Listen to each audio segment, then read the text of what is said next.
In this video, we take a look at the cable cast on. Stay with me and I'll show you how.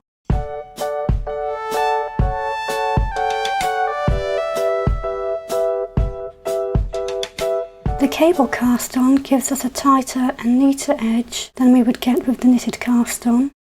This is handy for when we have an open edge, for example, for a hem or the edge of a scarf. So let's get started. To begin, we make a slip knot. We make a loop with the tail end of our yarn underneath the working yarn. We reach through the loop, grab hold of the working yarn and pull it through. We slip that loop onto our right hand needle and pull it snug. This counts as our first stitch.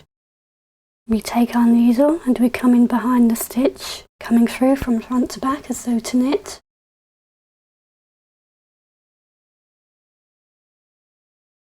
We wrap our yarn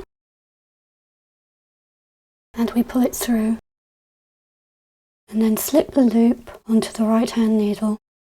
That counts as our second stitch. Now that we have 2 stitches, we can begin our cable cast on. We insert our needle in between the 2 stitches, coming from front to back.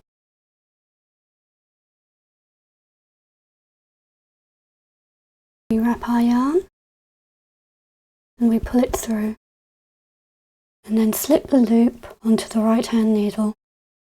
We insert our needle in between these last 2 stitches, coming from front to back. We wrap our yarn and pull it through and we slip that stitch onto the right hand needle. Come in between these last 2 stitches, wrap our yarn, pull it through and slip that loop onto our needle. Come in between the last 2 stitches, wrap the yarn, pull it through and slip the loop onto our needle. In between the last 2 stitches, wrap the yarn,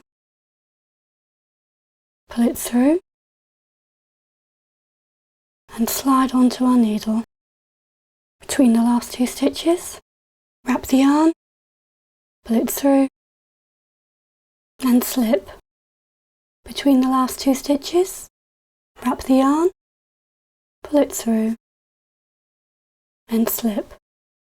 Between the last 2 stitches, wrap the yarn, pull it through and slip.